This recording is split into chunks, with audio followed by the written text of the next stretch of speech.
మాట ఇచ్చిన సోనియమ్మ మనకు 6 గ్యారెంటీలను ఇచ్చింది. 6 గ్యారెంటీలను 100 రోజుల్లోనే 5 గ్యారెంటీలను అమలు చేసి ఈనాడు ప్రజలకిచ్చిన మాట నిలబెట్టుకోవడానికి మన ప్రజా ప్రభుత్వం ప్రయత్నం చేస్తున్నది. ఇక్కడ మా అక్కలు ఉన్నారు కుడి పక్కన. ఆనాడు మా అక్కలు బస్సు ఎక్కాలంటే ఇంటాయన ముందల చేయి చాపాలి. ఇంటాయన మీద కోపం వచ్చి అమ్మగారింటికి అలిగిపోదామంటే మళ్ళీ ఆయననే సిల్లర్ అడుక్కునే పరిస్థితి.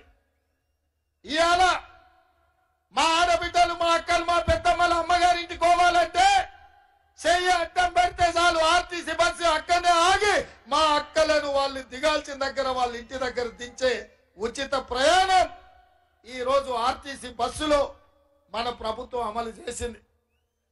ఆనాడు పేదవాడు దవాఖానకు పోతే రోగంతో కాదు దవాఖాన ఇచ్చే బిల్లులు చూసి గుండెకి సచ్చే పరిస్థితి.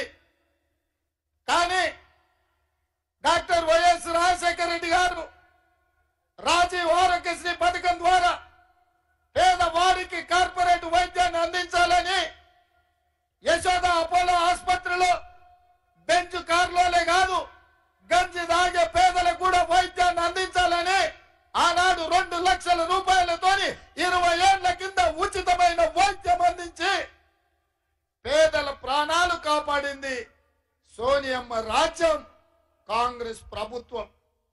కానీ ఏం పొయ్యకాలం వచ్చిందో చంద్రశేఖరరావుకు. తెలంగాణ వచ్చినాక రాజీవ్ ఆరోగ్యశ్రీ పథకాన్ని నిర్వీర్యం చేసిండు, పేదల ఆరోగ్యాన్ని దెబ్బతీసిండు. అందుకే సోనియమ్మ నాయకత్వంలో ఏర్పడ్డ ఈ ప్రజా ప్రభుత్వం అధికారం చేపట్టిన 48 గంటల్లోనే ప్రతి పేదవాడి ఆరోగ్యం కోసం 10 లక్షల రూపాయలు ఉచితంగా వైద్యానికి అందించి పేదల ప్రాణాలు కాపాడే బాధ్యత మాది అని ఇందిరమ్మ ప్రభుత్వం ఈనాడు బాధ్యత తీసుకున్నది.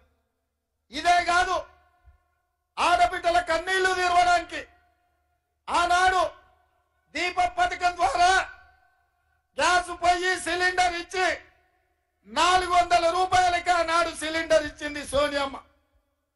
కానీ కేంద్రంలో మోడీ, రాష్ట్రంలో కేడీ అధికారంలోకి వచ్చిన 10 ఏళ్లలో 400 ఉన్న సిలిండర్ 1200 చేసి మా ఆడబిడ్డల సొమ్ము దోసుకొని వాళ్ళ ఉసురు కొట్టుకొని ఇవాళ కేసీఆర్ పతనమైండు.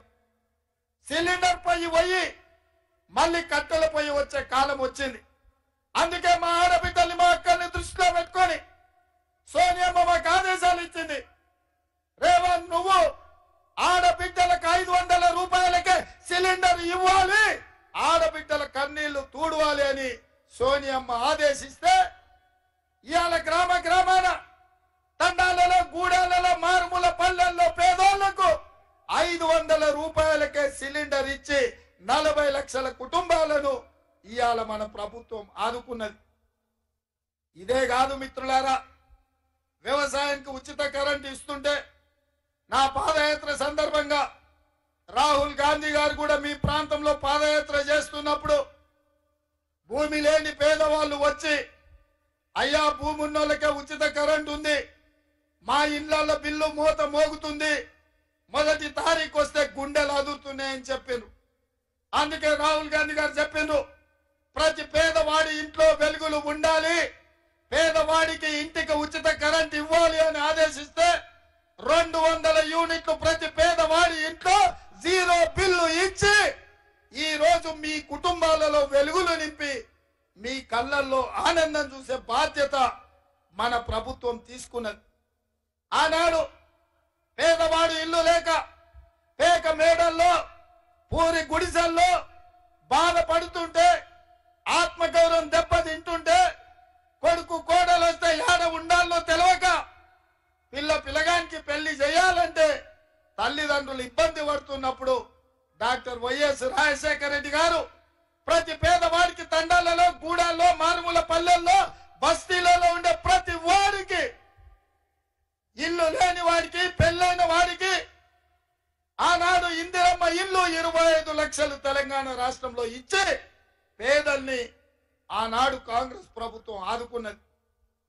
కానీ కేసీఆర్ ఏమన్నాడయా, ఇందిరమ్మ ఇండ్లను పట్టుకొని ఇవి డబ్బా ఇండ్లు వద్దు, డబుల్ బెడ్రూమ్ ఇండ్లు ముద్దు, అల్లుడు బిడ్డ వస్తే ఏడవంటారు, కొడుకు కోడలు ఉంటే ఏడ ఉంటారు, కోడి పిల్లను మేక పిల్లను ఉంటే ఏడ కట్టేస్తారు, పేదవాళ్లకు డబుల్ బెడ్రూమ్ ఇండ్లు ఇస్తా అని చంద్రశేఖరరావు మాట ఇచ్చిండు. నేను అడుగుతున్నా, ఇక్కడికి వచ్చిన వేలాది మందిని మా అక్కలను అడుగుతున్నా, మీకెవరికైనా డబుల్ బెడ్రూమ్ ఇల్లు వచ్చిందా?